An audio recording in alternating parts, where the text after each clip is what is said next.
Please take your seats quickly, ladies and gentlemen. Thank you. Hi guys, and welcome to 1minutetennis.com. Today I want to talk to you about the forehand swing, and I want to show you a fundamental error that almost every coach and almost every player makes on the forehand, because almost certainly you've been told that you have to swing through the ball and not at the ball. I want to show you why swinging through the ball is a major error and swinging at the ball is essential. We're going to have to look at whether you muscle your forehand or whether you have momentum in your forehand. And when you understand this, then it will make a tremendous difference to how powerfully you can hit the forehand stroke and how effortless the stroke can become. Now, we've all been told that we have to follow through on the strokes. Many of my lessons online are based around how the follow through is created and where the follow through should finish. And this is essential, but understanding why the follow through occurs is fundamental to powerful hitting, because most players are actually swinging from here straight through to the follow through and treating the ball almost as though it isn't there. But the most efficient way of hitting the ball is with angular momentum, and angular momentum is exactly the opposite of treating the ball as though it isn't there. So let's have a look first of all about the difference between this movement, which would be linear momentum, and this movement here, which would be angular momentum. The best way I know of describing the two is if you imagine martial arts, and if I was trying to break a piece of rock with my hands, we've all seen these people do these amazing feats. Now, most people think that what happens is the hand starts at point A, goes through the rock and finishes at point B, and the martial artist just pretends that the object isn't there. And this is a great example of linear momentum, and it's also a very efficient way of destroying your hand. What the martial artist really does is bring the hand to the object and then violently pull the hand away from the object. So it looks something like this. And there's a judder here as the energy is sent in different directions. This is angular momentum.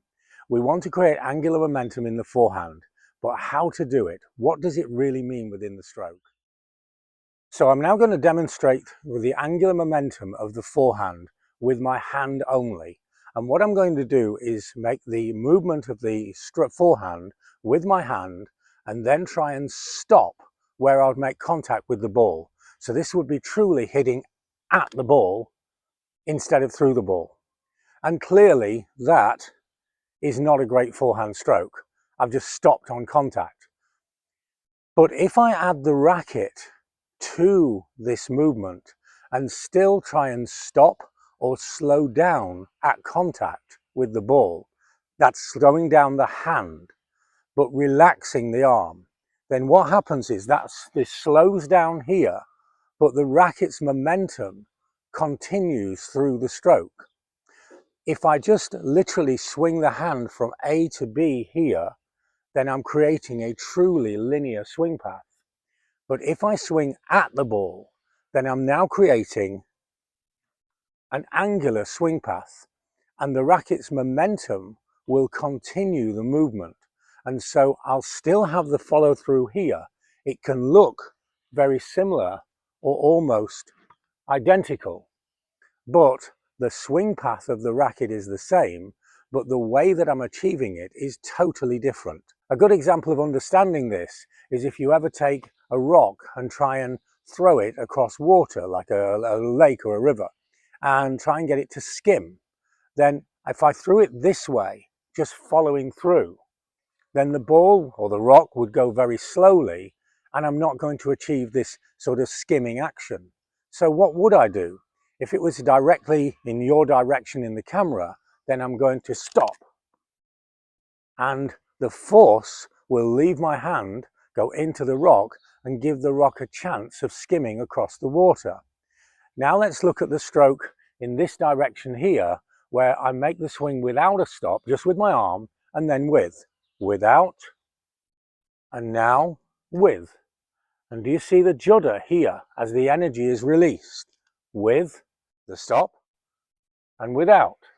Now I add the racket, and this judder, this energy here, will be released into the ball, but some of it will be retained by the racket. And so now I will have an angular swing path, but the momentum of the racket will give the follow through. So here's the question really, are you making a muscular swing or are you making a swing with momentum?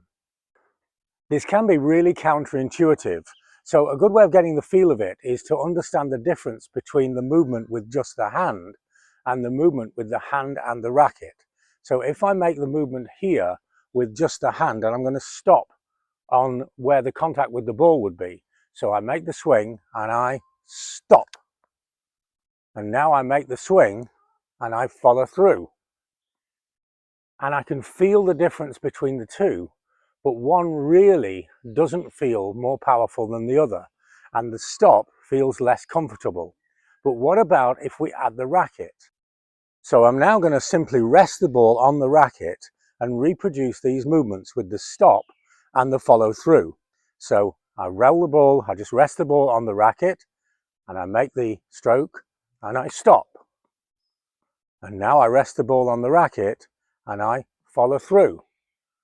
And suddenly the stop starts to feel more powerful because the momentum of the racket was keeping the swing path intact, and yet the angular momentum was releasing energy into the ball. Now if your arm is tight, then this simply won't work because you will be strong enough to swing and actually stop the racket on contact.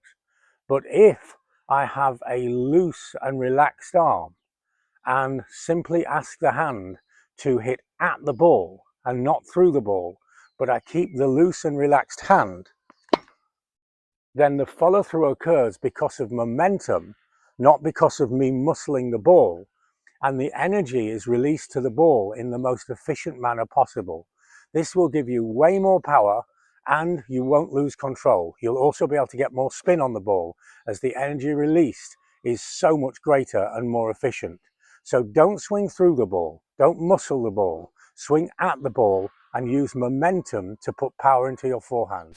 And this will guarantee a better, bigger and easier forehand. And it's easy to apply once you have the feel of it. My suggestion is that you go through these progressions, throwing the ball and feeling the stop, like skimming the stones, and then add it to the stroke. But when you add the racket, then the skimming action changes because the momentum of the racket will complete the stroke, even though you're hitting at the ball.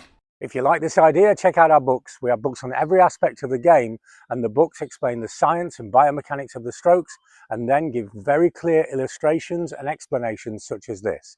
Everything is geared to helping you reach the next level of your tennis journey. Or join players in over 40 countries that I'm helping all over the world with a unique tennis consultation service. We have one-to-one video analysis and then one-to-one personalized lessons. It truly is unique, it's inexpensive, and it really works. For information on either of these, check out the website or simply email me. So stop forcing your strokes, stop muscling your strokes, start to use angular momentum and leverage to create more power in your strokes. Stop swinging through the ball, start hitting at the ball and allowing the racket to follow through the ball, and you'll have a better forehand and you'll play better tennis. Thanks for watching and see you next time for more unique tennis lessons that really work.